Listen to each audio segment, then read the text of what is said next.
So once again, we find ourselves heading out here on Timbergold Trails, still trying to get that 400 non-tip mule deer, and we are going to go approximately as far as that tree stand and go ahead and set up. I had the unfortunate experience of entering the inventory right as a buck grunted, so I don't know exactly where he is, but I know we've got a buck around, and that should be a good way to get this hunt going.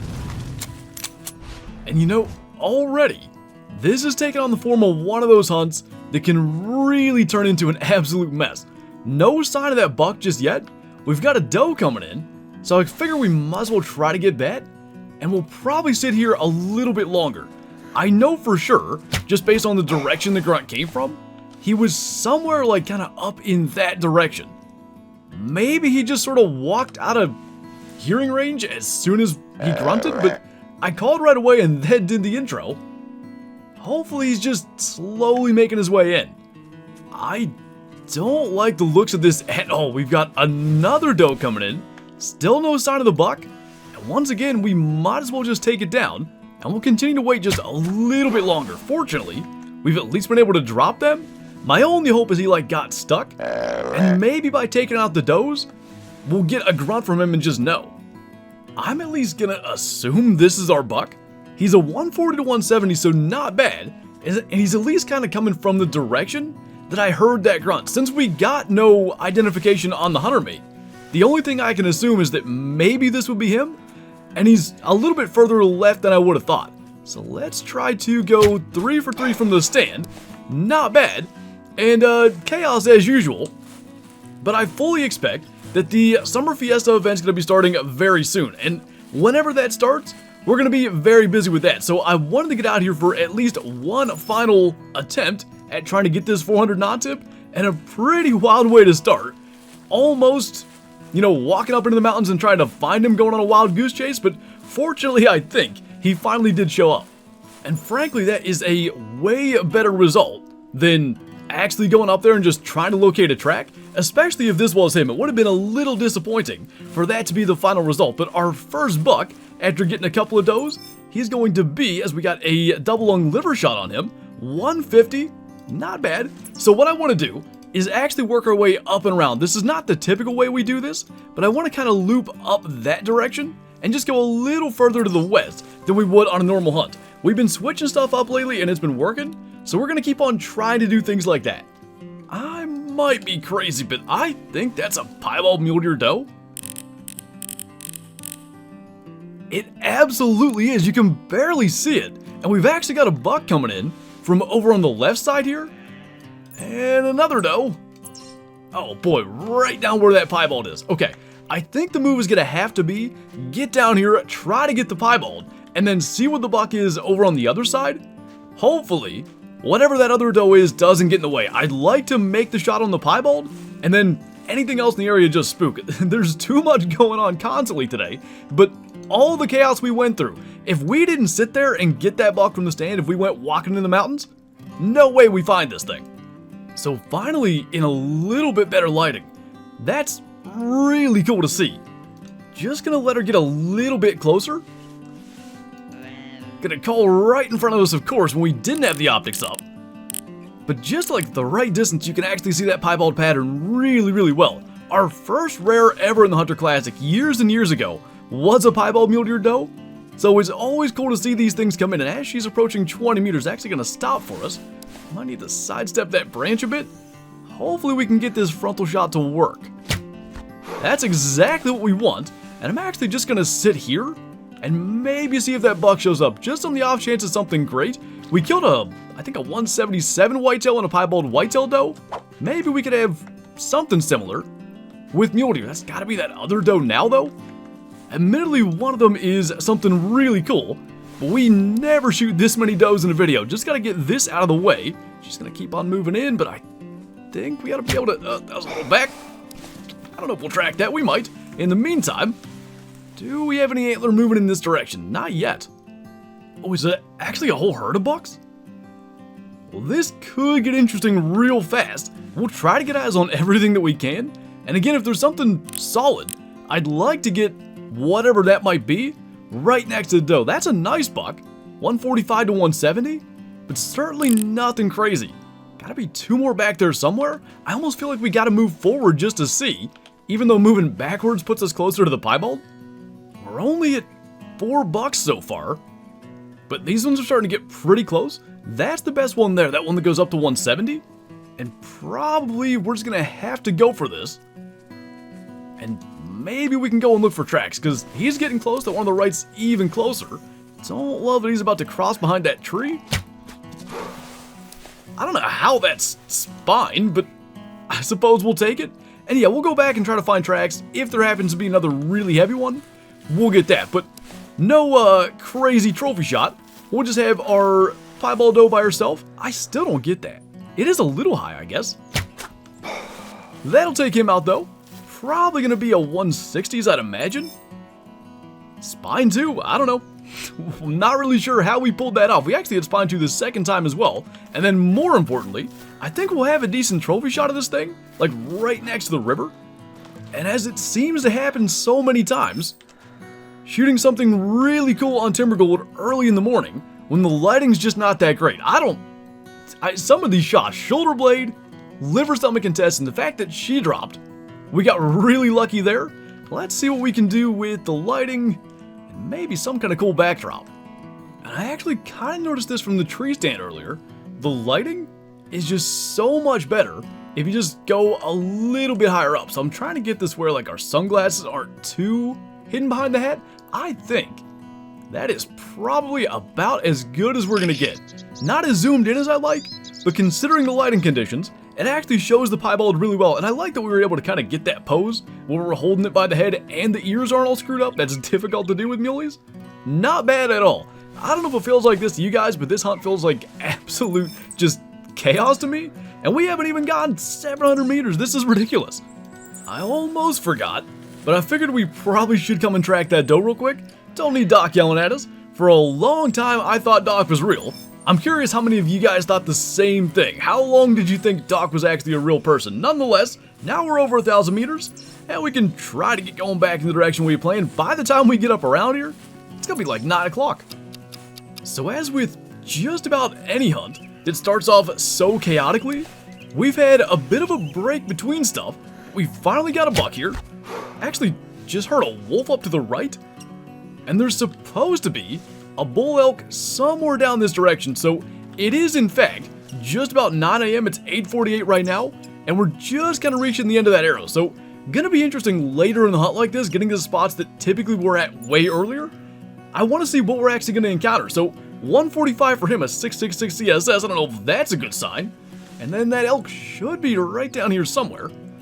And I would say a decent bull, 315 to 365. I actually wanted to get up on that rock, but he beat us to it. And this should be a pretty routine frontal shot there. Not bad at all. We've actually shot a lot of animals, albeit I think 4 mule deer does, something like that. But we're getting some antler down. This guy's gonna be, as we double lung liver shot him at 12 meters, by the way, 333. Repeating numbers today seems to be a theme. So yeah, we're gonna go kind of do the Y in the river there, maybe sit in that stand a minute, and then make a decision as to what direction to go after we see what's in that area. Oh boy. I hate tracking wolves. It always goes poorly, it always takes forever, but a max weight wolf track, 75 to 95 kilo, I mean, the skull mounts in the lodge are some of my favorite things. I can't pass this up, but this is a great way. I mean, we talked about the chance for the hunt to turn into a mess at the beginning, and we kind of avoided that. This is a great way to derail everything. It's a fresh track, he's not far, but the fact that he's fleeing, that's probably not a great sign. As soon as we figure out where he went, I would think he should have crossed down here. Hopefully we can get on this and maybe it'll go smoothly. I bet that's him right there. Oh, it looks enormous. 80 to 90 kilos, 16 to 17 scoring wolf. Okay, they can just chase stuff at any time. We need to get a 9.3 round through this guy's chest as soon as possible. As soon as he goes back to upright, that'll work. That didn't take 5 minutes. That is awesome. And that, what was that? I guess it was a buck? Oh yeah, okay. Not a big buck. Anyway, that could be a really nice wolf. And it's that red-brown variation, which gets a little iffy. If it's high enough scoring, that's my favorite variant. That's the one I'd like to have full body mounted. We'll just have to see. And just recently we killed another really nice wolf, and I talked about it. When the head looks giant on the body and it's 80 plus kilo, you know you're into something pretty special. So this is gonna be 82 kilo, not bad, 16.63, a really nice wolf. I do think we'll do a skull mount for that, because I want to say we have a 16.7, which frankly this is preferable. I just said I really like the skull mounts. I think they look fantastic in the lodge. We can get a trophy shot with them here, and we can add another huge skull to one of our skull platforms. Now frankly, wolf trophy shots are always tough, but I kind of like this. Got good lighting, it really shows off just the size of that massive skull. 16.6 score, got the 9.3 there, lighting way better than our piebald doe. And you know, that's the really cool thing about doing this. One of the primary things in the trophy lodge I want to do is have really solid skull mounts throughout, whether that's the wild boar skulls, the elk skulls we worked on, wolf skulls, grizzlies, all that. As we're chasing this 400 knot tip, getting to check those things off the list really just kind of lets us kill two birds with one stone. And you know, it's funny the line between a great hunt and a bad hunt. If we didn't, you know, do things in the right order early and have that piebald mule deer doe show up, and then, you know, stumble into a max weight wolf track, this would be one of the worst mule deer hunts ever. I mean, we haven't even had a big frame buck, but yet we have a rare and a giant wolf we're adding to the lodge. An hour and 40 minutes in, this has been a fantastic hunt. And all it takes is just, you know, a decision here or there that leads to things going terribly or well. I don't know what that was. Okay, mule deer doe, not to worry. And I have been thinking, maybe we should fast travel. We haven't fast traveled this entire hunt, and I like to do hunts where we don't fast travel at all, but we've got does out in front of us. I think we're going to jump to this spot, and then maybe move up and across kind of the direction we're headed now. So, going to cost us 2 camping supplies. There we go, that's what we like to hear. Hopefully this is going to be worth it. Ooh, now we're talking. There's a decent buck finally. That is a 180 to 205. I'm not so sure how this is going to play out. We've got the actual buck that grunted. That is this guy. He's at 35. I think we're just going to go for this. The doe shouldn't run towards the bigger buck behind us. And if we drop this, that is fantastic. But, oh, or we could just not spook the doe. And I do think he heard that. I thought I saw his head twitch to the side. We're just going to leave the doe then. Let's just let this guy come in. That way we guarantee get a shot at him. He might be a low 200. Actually, that short tine on his left side is going to keep him from that, but still easily the best buck we've seen so far. Gonna stop right there at about 20. That'll bring him down, and unbelievably, that doe is still here. She's right, like, under the stand. How did she not spook from that? Really awkward angle? I'm not so sure we should just go for that. That feels like a good way to end up having to track her. Let's spin her around here. There we go. Didn't even need the call. And before she gets back onto the stand, maybe we can just get this shot off. Not bad. So 3 for 3. I think. Well, I was going to say that's everything in the area. There's another buck back there. Is he by himself or is there a group? Because if he's by himself, that's nothing even remotely special. I guess we'll have to see when we get out of here. I'm not seeing multiple bucks anyway. I'll try to get another look from the stand after we claim stuff, but the doe is right here at our feet. Got her through the neck. I did think that shot was a little iffy, but got the job done. What is going to be our biggest buck of the hunt so far? I'm thinking 190s anyway. Lung, liver, stomach for that. Going to be a 191. Pretty solid. And then finally, the buck that grunted when we got here. Should be another 140s, 150s somewhere in there. 152, we will jump in the stand again. Make sure there's not other bucks back there where we spotted that one. And then I think we're going to be making our way across up to all these little lakes. So not quite as impressive this time, but another buck already. And actually there's a doe coming in again to the left. So let's worry about getting this shot. I surely don't see the water he's supposedly walking through, but that got him down. The doe did hang around yet again. I mean, we've been getting away with a lot today. And I guess at this point, if we're gonna, you know, go on the path that we've been going, might as well try to get this shot too. There's a bit of an opening there. Can we get to full draw in time? Doesn't matter, because she kind of turned. Back where we wanted to make the shot. Good deal.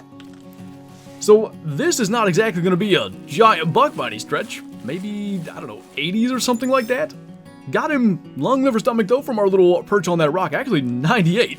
A little bit better than I thought. And I think this doe makes harvest number 14 or something like that on the hunt. That was weirdly loud. Half of them have been does, to be fair. But still, getting a lot of stuff down. And we've been able to do it without spooking other animals around. Things have just really worked out. You know, the order animals have come in, where they've shown up, how they haven't spooked when we've made the shots. It's been nice to have a hunt that actually kind of flows pretty well. And once again, nothing special by any stretch, 220 to 270, so in terms of the elk, it could certainly be worse.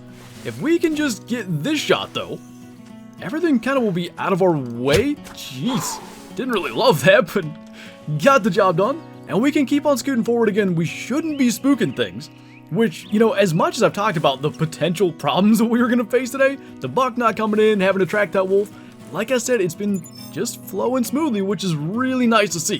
259 score for that. So what we're looking at doing to kind of wrap the hunt up is wrap around all these lakes. Later in hunts, I think it might be this big kind of mountain.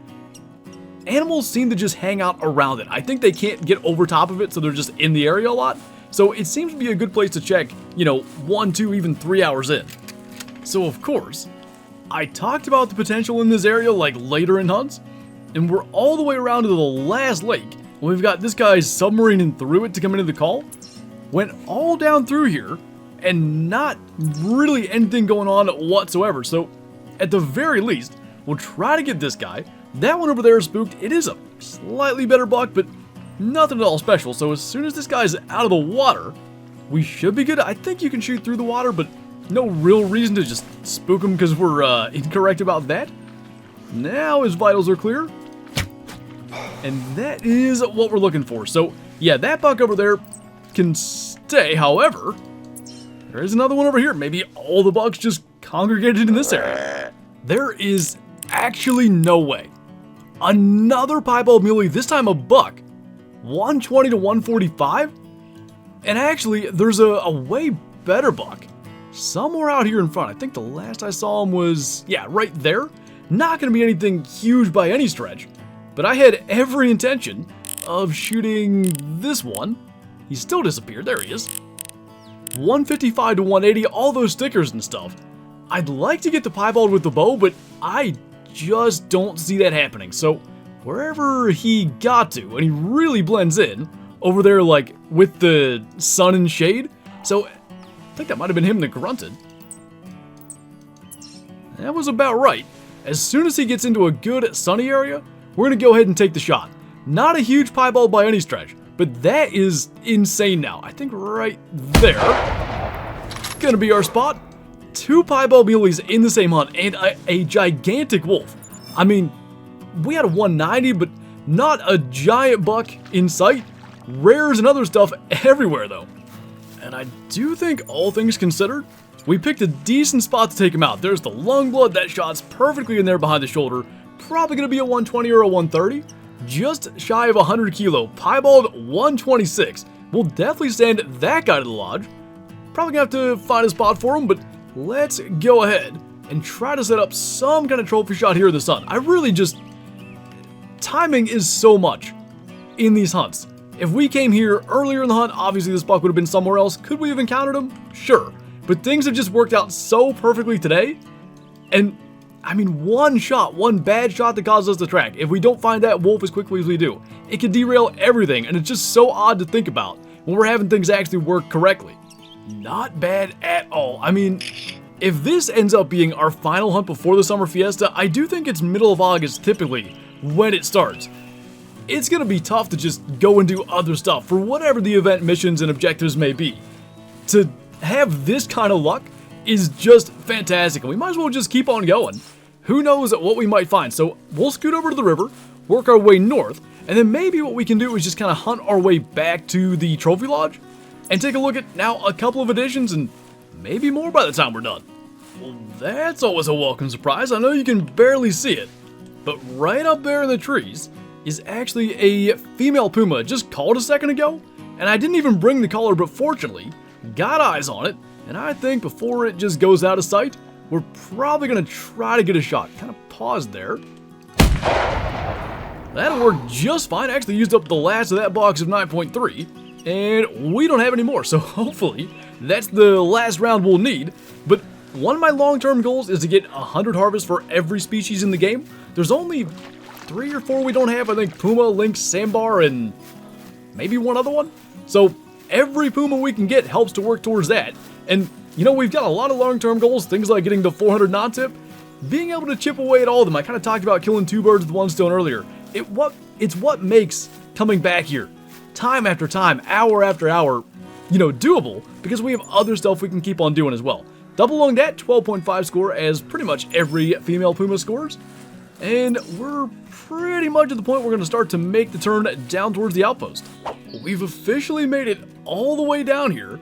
Not much in terms of bonus kills hunting our way here, but nice to get the Puma. That adds 1 to that tally. And we're going to go ahead and jump in the Trophy Lodge and take a look at both our Piebald Mulies and another massive wolf skull added to our collection. And it is good to be back in here. Been a couple of videos since we've made any major additions, but right here next to the fireplace, we've got our new 16.63 wolf skull. We had like a 16.04, I think. Probably one of the first wolf skulls we ever mounted, but really nice to replace that. And then all the way in the back, there's going to be next to that ibex is our other Piebald Muley. We have this albino whitetail buck. We've got a piebald somewhere in this area, and then of course our albino muley up there, and there's another albino whitetail buck in that area. So I figured we could kind of balance things out a little bit better if we added a piebald as the full body mount, and we may switch our albino out since we got that a couple of weeks back over on Loggers Point. But for now, a nice little addition, and actually since the game crashed when I tried to come in here, had to reload in single player, and we can change the pose. Actually, that works pretty darn good. I like it. It's so cool to see, and after so many years, like, we hadn't killed many rare mule deer. In, I don't know, 3-4 years, our focus really all that time had been trying to get a 200 whitetail and then a 400 rosy. Just in the last few months, we've had multiple rare bucks. We've got the piebald, that albino from a few weeks ago, a few other piebalds here and there. It's really, really cool to see rare mule deer getting added to this lodge as well. And we've got so much stuff in here now. Still just need a muley about 41 inches bigger than that one, and we will be all set. But nice to get more stuff on Timbergold Trails, and hopefully we'll be back sooner rather than later looking for more trophies out there on that map. So anyway, that is going to do it for this video. As always, thank you guys for watching, and I'll see you next time.